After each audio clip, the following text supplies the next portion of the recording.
Most couples who have been together for 20 or 25 years have never had the conversation I am about to describe. Not because they don't care about each other's financial well-being, not because they haven't talked about money. They have, many times, about specific decisions and specific situations. But the conversation about the full, integrated, honest picture of the financial life they are building toward together, who knows what, who controls what happens if one of them dies or becomes incapacitated, what each of them genuinely wants from the years ahead, and whether those wants are aligned or in tension. That conversation has almost never happened as a complete, deliberate, sit-down exchange of real information. It has happened in fragments, each fragment prompted by a specific event rather than by a proactive decision to get the shared picture right. The tax bill arrives, and there is a conversation about spending. A colleague retires, and there is a brief exchange about what retirement might look like for them. A health scare produces a short, uncomfortable discussion about insurance. And then life resumes, and the full picture, the one that only exists when both people's complete knowledge, both people's genuine preferences, and both people's honest concerns are in the room at the same time, remains unassembled.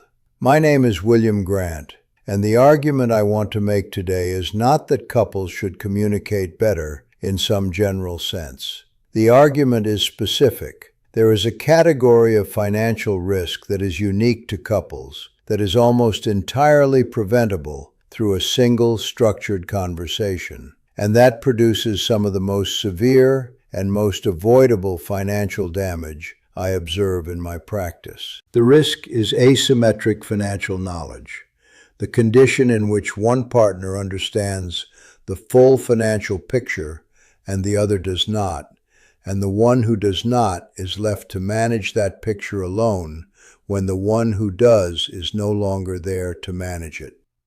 Asymmetric financial knowledge is not a sign of a bad marriage.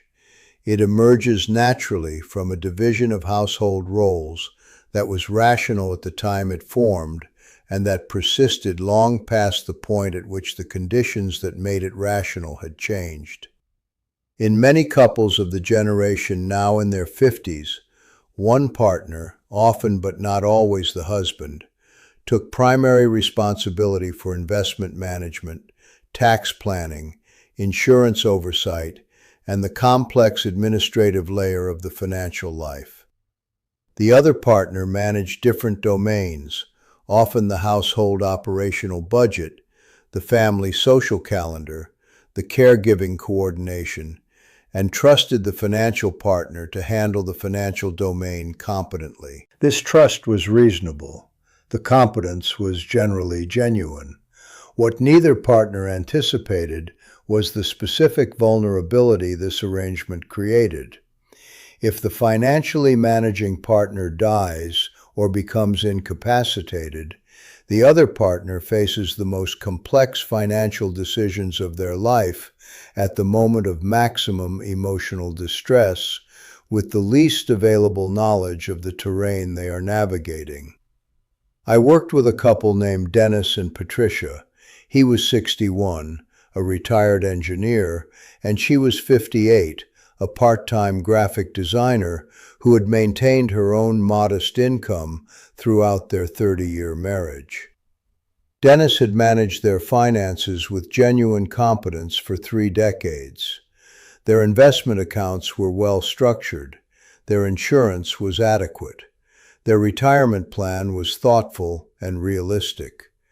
Patricia knew they were financially comfortable, knew they owned their home, and knew approximately what their monthly investment income was. She did not know the names of their investment accounts, the institutions that held them, the beneficiary designations on each account, the location of their estate planning documents, the password to any of their financial platforms, or the name of the attorney who had drafted their wills.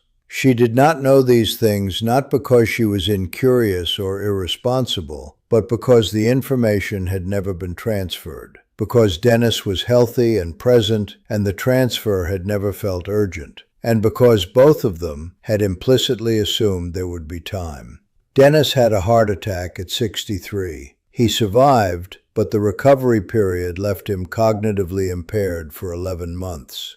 In those 11 months, Patricia had to manage the financial life that Dennis had managed alone for 30 years. The experience she described when I first worked with her was not one of grief, though grief was present. It was one of operational paralysis, the inability to take basic steps in managing their finances because she did not know where to find the information required to take those steps.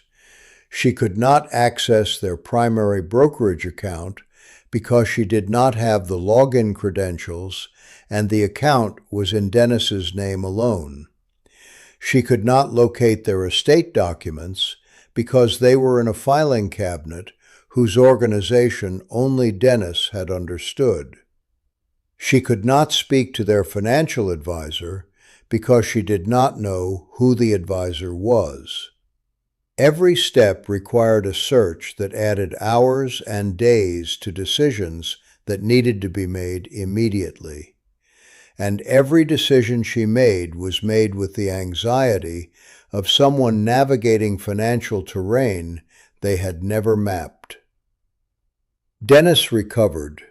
They had the conversation they should have had 20 years earlier. The process of bringing Patricia to full co-knowledge of their financial picture took 3 meetings with me and approximately 6 hours of deliberate information transfer between the two of them. It was not complicated. It produced a document, what I call a complete financial map, that contained the name, location, account number, and access information for every financial account they held, the name and contact information for every professional in their financial life, the location of every critical document, and a clear description of the investment strategy, the estate plan, and the income distribution plan that Dennis had developed over the years. Patricia understood it all. She could manage it if she needed to. And for the first time in 30 years, both of them felt that the financial life they had built together genuinely belonged to both of them.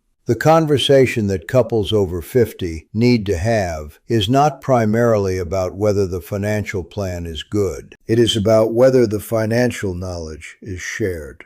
A good plan managed by one person and unknown to the other is not a secure plan. It is a secure plan with a catastrophic single point of failure. Eliminating that failure point requires not a financial change, but an informational one. It requires one structured conversation in which the financially managing partner transfers the complete picture to the other, and the other asks every question they have been assuming they did not need to ask. The task I want to put to you before this conversation fades is one you can schedule this week rather than complete it right now. Set a date, a specific date, not a vague intention, for a 2-hour conversation with your partner in which the financially managing partner walks the other through the complete financial map. If you are the financially managing partner, your task is to prepare that map before the conversation. Every account, every institution, every advisor, every document location, every password, every beneficiary designation. If you are the other partner, your task is to arrive at that conversation with every question you have been too comfortable not to ask. The conversation itself will not take the rest of your lives. The protection it provides will last for exactly that long.